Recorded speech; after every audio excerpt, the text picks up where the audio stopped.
Oh, happy Tuesday. It's Training Tuesday, and we're having a hell of a day here. For those of you who may be in my neck of the woods, right? I'm out in New England. It hasn't stopped snowing. Hasn't stopped snowing at all. And we probably got about almost 2 feet, maybe about 2 feet. I don't know. We've just been shoveling constantly. It's been a long day of shoveling today. And giant branches falling in my yard and fun stuff like that. So it's just been a day. And I was sitting here and I'm like a minute late because usually at 6 o'clock the church bells are ringing. And that's how I know it's my cue to start Training Tuesday. But there's no church bells tonight. And I was like, oh, like for the last few minutes, my ear was like waiting for the bell. Not happening tonight. This snowstorm is knocked out quite a bit here in Massachusetts. So anyway, that's how I spent my morning. I got all dressed up this morning for an early morning meeting. Um, got dressed, did my hair, did my makeup, and then my son got called into work. So I was going to be a nice mom and I was going to help him shovel out because overnight we had a good 18 inches of snow. So there was quite a bit to shovel, and we have a fairly long driveway. Um, and that's when I realized that doing my hair and makeup was an utter waste of time first thing in the morning because I came in from the shoveling and kind of had to do it all over again. So, anyway, that was the start to my Tuesday. I hope you guys are having a brilliant Tuesday, this Training Tuesday. So tonight we're going to talk about conflict. And I kind of teased it with like, are we being stubborn? Are we being committed? Like, where are we with all of this? Um, and I wanted to talk about actually being stubborn versus being committed because a lot of times the stubbornness is where conflict comes from, both at home and at work and in the work environment. So I wanted to kind of put that out there sort of to tease you guys, but also to kind of talk about the difference. Sometimes when we think we're being committed, we're just being stubborn. So, and there's a clear difference between the two. So I wanted to talk about that because stubborn stubborn has a clear win-loss scenario tied to it. There is a winner and there is a loser. The stubborn person is digging in their heels because by God they're going to be the winner. That's that's how that plays out. So when I was thinking about this, I was sitting back going, okay, so when is a situation where I have been stubborn? There's a few. There's a few. But I did find that I tend to be more stubborn in my personal life rather than my work life. And I suspect that's because I have slightly different goals in my personal life. And so maybe it's a little easier for me to be stubborn there. But I did think of early in my career, I did think of a situation I learned from where I was being stubborn. And it was an ad campaign I was running. Before I moved into technology, I worked for a newspaper group. I was the marketing director for a newspaper group in the Midwest. And I was running an ad campaign that was supporting one of our products. And the woman who was the head of that product division, she and I had worked on this campaign, and when I showed her kind of how the photos turned out for the ads, she was the one featured in the advertising, and I showed her how the photos turned out, and then I wrote some copy around that and everything, and I was positioning this in a way that I was sure was going to kill it in the market. I was sure this ad campaign was absolutely going to knock it out of the park, and she was not a fan. She was just like, I don't like it. I don't like those photos of me. I don't like the way you've positioned this. I don't think it's right. I don't think it's going to work. I don't want this to run. And I was young, but I was like, but this is perfect. This campaign is perfect. It's going to kill it. You'll see, you're going to be so popular. Your face is going to be known. It's going to be amazing.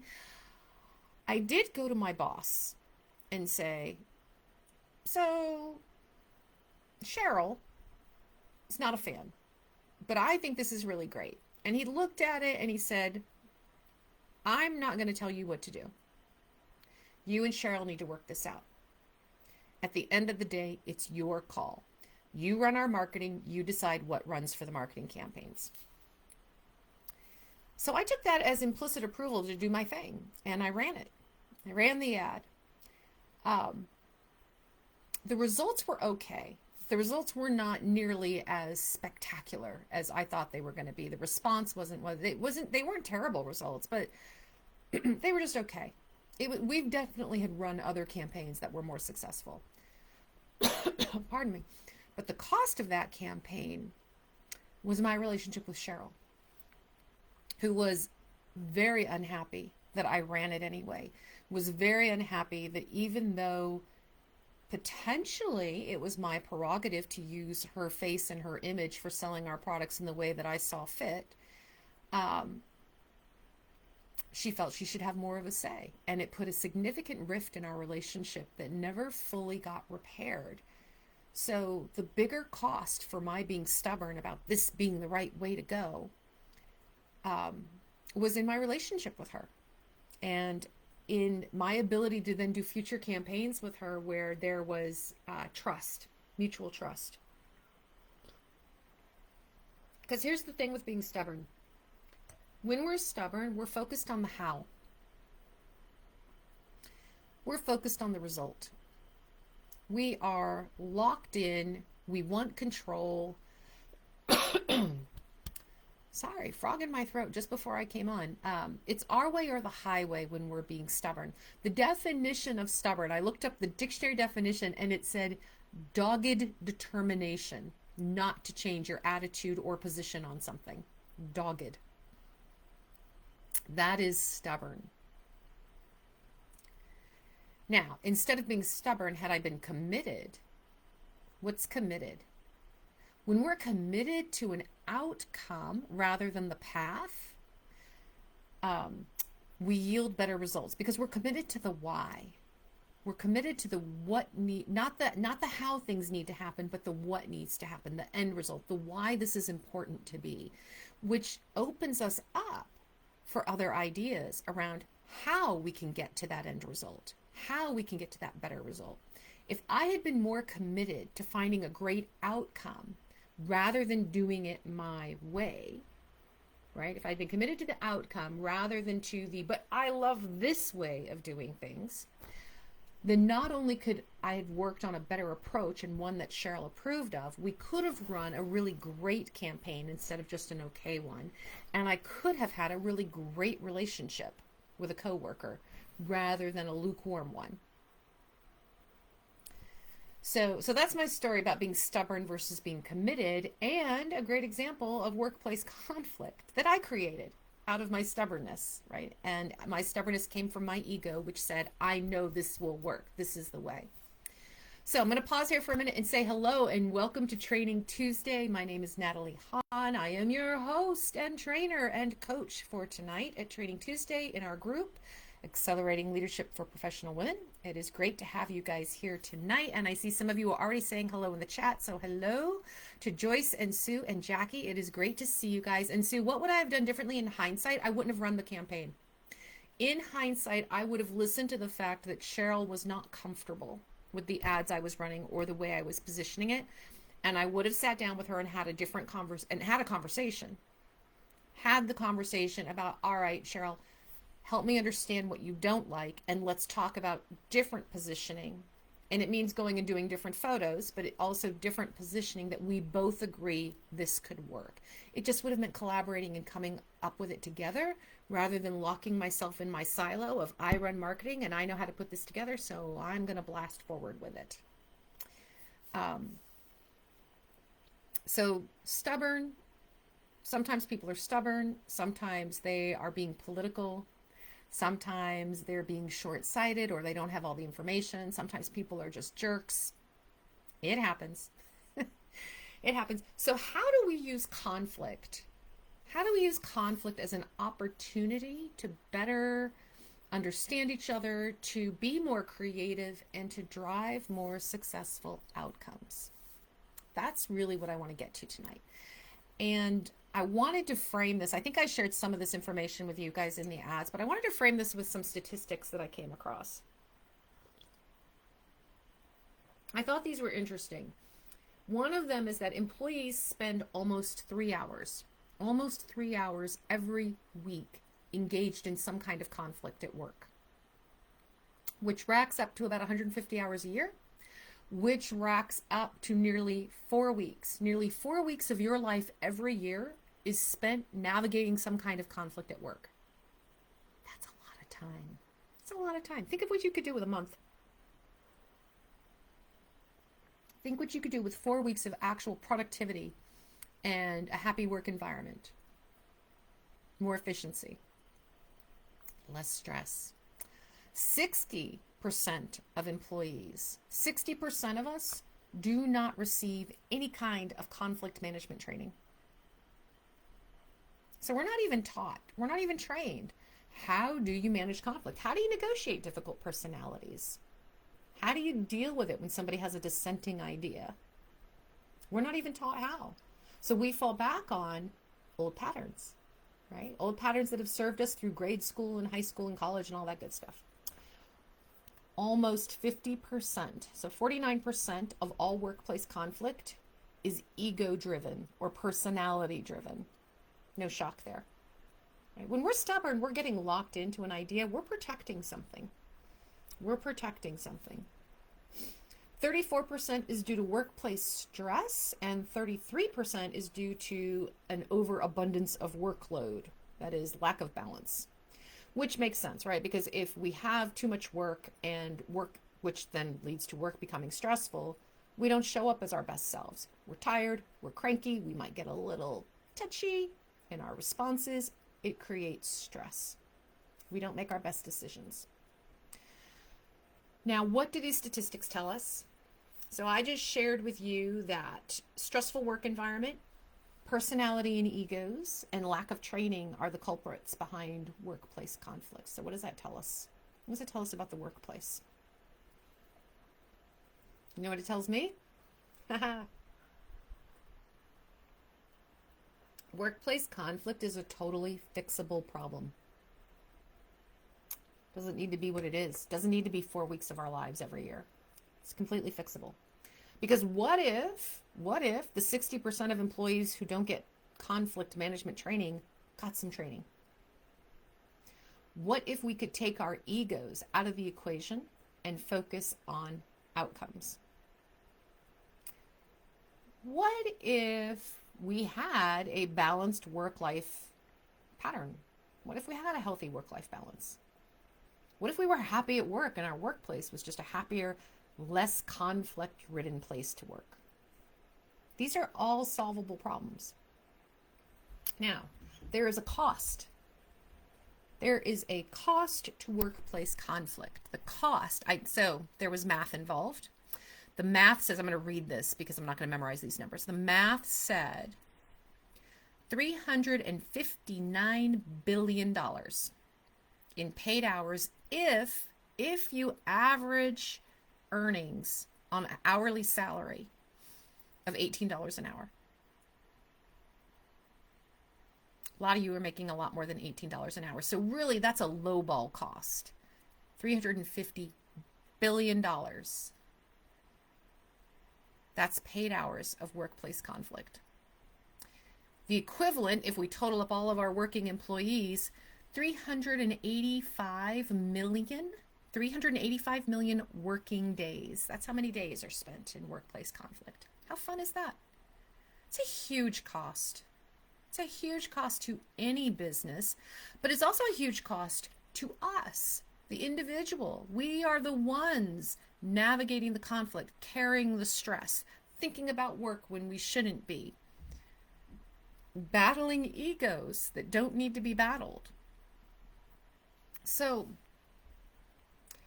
how do we turn conflict, how do we turn any sort of conflict in the workplace environment into something constructive, into creative problem solving, into an opportunity for connection with other people and with our teams? I've got 5 steps for you to do that. The thing I love about this is it's really simple. It's really simple. It's not always easy, but it's simple. And typically we're just resistant to doing these things because they go against the patterns that we're comfortable with, right? And pattern number 1 is when you are dealing with workplace conflict, when you've got somebody on the team, whether it's somebody who works for you or a peer or even a senior level person above you, when there's someone who is in conflict with everything else that's going on, what's our first reaction? Do you know what it is? We become an ostrich. We put our head in the sand. Right? We put our head in the sand. So you have to stop the ostrich. Step number 1 is stop being an ostrich. Stop putting your head in the sand, because avoidance of the conflict doesn't solve the conflict. It doesn't make it go away. And it actually increases the risk that you're going to have more conflict later on. And this is personal or professional. We know that, right? We know when we let the old hurt or anger or resentment simmer, it just blows up at us later. And usually there's 15 other issues layered on top of it now that we're also getting blamed for, right? This is what happens when we play the ostrich game. So when you are in a situation where there is clearly some level of conflict happening between you and someone else at work, you have to step back, not be the ostrich, and instead be curious. Be curious. Go to the person where you are sensing the conflict and ask the curious questions. There's no ego in this. There's no right or wrong in this. You are not being defensive. You are asking, help me understand. Help me understand what's going on here. Describe for me how you feel. Tell me more about what's going on and about this position that you have and how it's different than the position I have. It is amazing. It is amazing when we take time to listen to somebody else's point of view, how we suddenly realize we are not as diametrically opposed as we think we are. Oftentimes with the superficial surface level arguments, it seems like we are on opposite ends. But the minute you start having a real conversation about, okay, but what's anchoring me in this position? What's anchoring them in their position? And you start to see you have more commonality than you have conflict, but you never get there. You never get there unless you ask the curious questions. So step number 1, stop being the ostrich, ask curious questions, which means you have to do step number 2, which is you have to manage your gremlin, because the gremlin is where the ego is triggered. The gremlin is where we get that initial defensive reaction that says, but I'm right and they're wrong. It's where stubbornness kicks in. It's where that voice in our head says, you better not ask them to explain themselves. They're going to think you're dumb for not seeing their point of view. They're going to think you're being pushy because you're not accepting their point of view. The gremlin voice wants to stop us from having those conversations, because what if the other person gets mad or upset? Our childhood patterns don't allow us to upset other people. We're supposed to be nice. We're supposed to get along with everybody. So we have to manage our gremlin, and we have to understand when somebody presents their point of view, when somebody is presenting their perspective or their opinion and it doesn't agree with yours, what's being triggered in you? Why are you feeling defensive? Why are you feeling like you must be stupid or you don't have enough information? Or why are you feeling like they're stupid and they don't have enough information? Something gets triggered. We need to get clear on what is being triggered in us. Where does that come from? Because we know the triggers come from old patterns. Why is this old pattern coming up now? Because this old pattern is going to block me from having that open conversation, from asking those curious questions. So awareness around our gremlin and understanding I'm being triggered, what is that? Step number 3 then, when you have the awareness around what's being triggered and you stop the ostrich and you start asking your curious questions, number 3 is the listening. It's lowering your defenses. It's you proactively, consciously removing your ego from the situation and saying, all right, what are the merits of this perspective? I may not agree with it at all. I may 180%, 180 degrees decide Not it. Not it. Don't agree with them. But because I'm coming in with an open mind, I'm asking curious questions, and I'm going to put my gremlin away right now, I'm at least going to listen. I'm going to listen for what are the merits to their perspective. They're making some good points. What are they? When we can understand, right, their point of view, we do two things. One is we help validate the other person. We don't have to agree with them to validate. I understand your perspective. I understand now where you're coming from. It also gives us more information for us to explain our point of view and say, now that I understand yours, let me tell you where I'm coming from. And now we can negotiate the gap. Because now I know what the gap is. The gap isn't this superficial big picture. The gap is actually here and here. But this other area over here, we got covered. We're good there. It allows us to problem solve. Step number 4, tap into your empathy. We're really good at this. We just sometimes overuse it. We sometimes overuse our empathy, and then we allow that become the barrier to us having the conversations we need to have.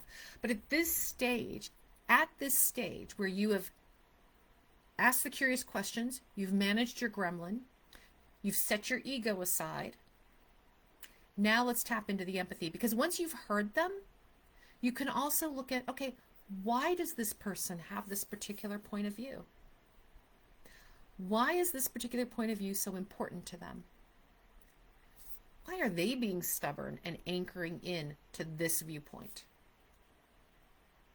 When we can have empathy for the other person's position, and again, having empathy doesn't mean we agree, it means we understand. It means we can put ourselves in a position of saying, I see how you got here. I might still think you're wrong, but I see how you got here. I see how you got here. And because I put my ego aside, I can see the merits in the argument. I can see how you got to this place, and I can see the good points of the argument that you're making. I can do that. Which allows us to move to number 5. Negotiate. This is your opportunity to negotiate. Here's the deal. Anybody who's in conflict with you has no interest in negotiating with you if they're anchored here and you're anchored here and no one's listening. For you to step into positive conflict management, you've got to ask those curious questions. You've got to manage the gremlin, right? Manage your triggers. You have to set aside your ego and listen. You have to give merit to their perspective and give empathy to their perspective. And that allows you to negotiate. That allows you to say, I'm here, you're here. The good news is we thought we were here, but after this conversation, we're here.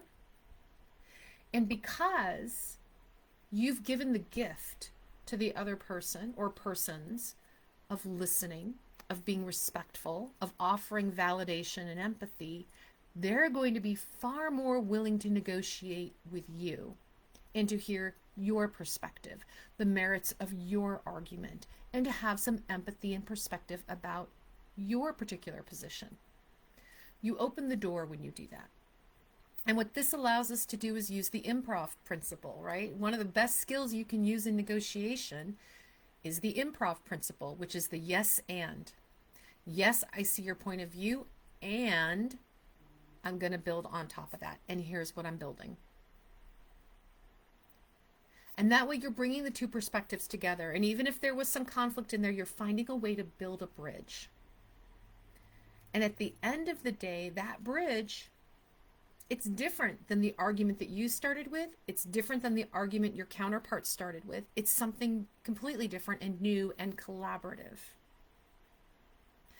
Now, this 5-step approach does suggest, right? It's built on the idea that there is strength in the diversity of ideas, that there is power in the diversity of ideas.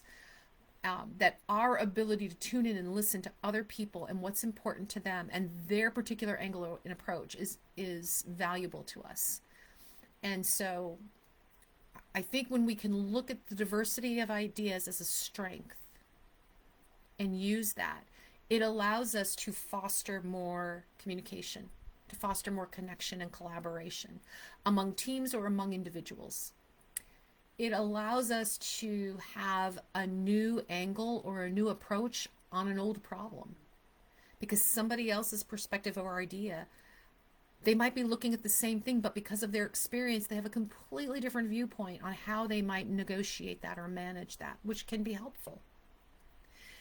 It's also an opportunity for learning, because you might still look at their approach and go, nope, my way is still better. And you might be right, but that's okay, because you've still opened your mind to the idea that there's a different path to get there. There's a different way. And maybe that new approach that you just learned, it might not be the best approach for this situation, but it might work really well in another situation that comes up down the line, and you're aware of it now. So the diversity of ideas allows us to expand the way we problem solve, not just in conflict, but also on our own. Now, the key to these 5 steps, right? Stop being an ostrich, right? Put on your big girl panties, but not everybody loves that. So put on your hat, put on your cowboy hat, right? And ask the curious questions. So get your head out of the sand and go find out what exactly is at the heart of this conflict. As you do that, you need to manage the gremlin voice that tells you either that you're wrong or they're wrong, right? That gives you all the negative thoughts about you and the person that you may have the conflict with. You need to lower the defenses, set aside the ego, look for the merit in their particular argument. That's 3. 4, tap into your empathy. Understand why they're holding the perspective they hold and why it's important to them. And 5, negotiate. Understand now where the true gap is, and if you can, use the improv principle that says yes and. Here's your position, and with my position, here's where we can go. So that's where we are tonight with conflict management, with taking a step back from being stubborn and instead taking our focus on what's the outcome. What's the goal we want to achieve? Because if I go back to my example in my unfortunate situation with Cheryl, who did not like the decision I made, it was 100% my decision. I wasn't wrong in that. But do I have regrets about my approach around that? Absolutely. Because if I had not been so stubborn about my way or the highway, and instead had gotten stubborn, had gotten committed to the outcome, and the outcome was driving revenue for the newspaper. We were running this ad campaign to drive more revenue for the newspaper. I was so much more focused on my approach being the right approach. I wasn't looking at what are other ways we could drive revenue for the newspaper that would work for both of us. All right. That is your Training Tuesday for tonight. Thank you for joining me for tonight around conflict management, being stubborn versus being committed, and 5 steps to conflict management. As a quick reminder, if you haven't signed up yet, tomorrow night is our master class. Tomorrow night's master class is going to be fun because I have that focused on a different level of leadership than what I've talked about before in this group. So we're going to be talking tomorrow about dynamic leadership. And dynamic leadership is really built on 3 core pillars of inspiration, intention, and influence. So I'm actually really excited about this because I've got some new material in here that I'm going to share with you guys about how do we step into dynamic leadership, what's the impact, and what I'm going to walk you through is the framework. What is the framework for dynamic leadership and what can that mean for you? So that is tomorrow night at 6 o'clock. If you want to attend and you haven't signed up yet, you all should have been getting messages from me about registering for it. But if you haven't, drop, what's the word we're going to use? We're going to use dynamic. Drop the word dynamic in the chat, and I will send you the link to register for tomorrow night's masterclass. Again, Wednesday night That's tomorrow, March 15th, the Ides of March. I'm going to tell you all straight up too, like this ad campaign for me running for you guys to get you to come to this masterclass, I've made every mistake in the book. Initially on the landing page, I had it in October. Don't ask me why I wrote October. It was supposed to be March. It was always supposed to be March. I've never run it before. It never ran in October. It's not going to run in October. It is March 15th. I set up my texting system so that I could text you guys, and then it sent out the text on the wrong dates. It's a new CRM. I'm still getting used to it. So I'm going to thank you guys for your graciousness, because many of you have reached out to me to say, hey, what's that date? Hey, why'd I get this text?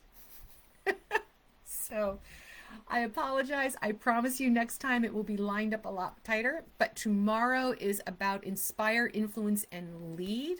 We're going to talk about the framework of dynamic leadership. I can't wait to see you guys there. So drop the word dynamic in the comments if you would like the link to sign up and you haven't yet. And otherwise, I will see you guys again tomorrow night. So thank you. Thanks, Joyce. I'm glad you're going to be there. And Sue, I'm excited. It's going to be a good time. All right, guys. Have a fantastic night.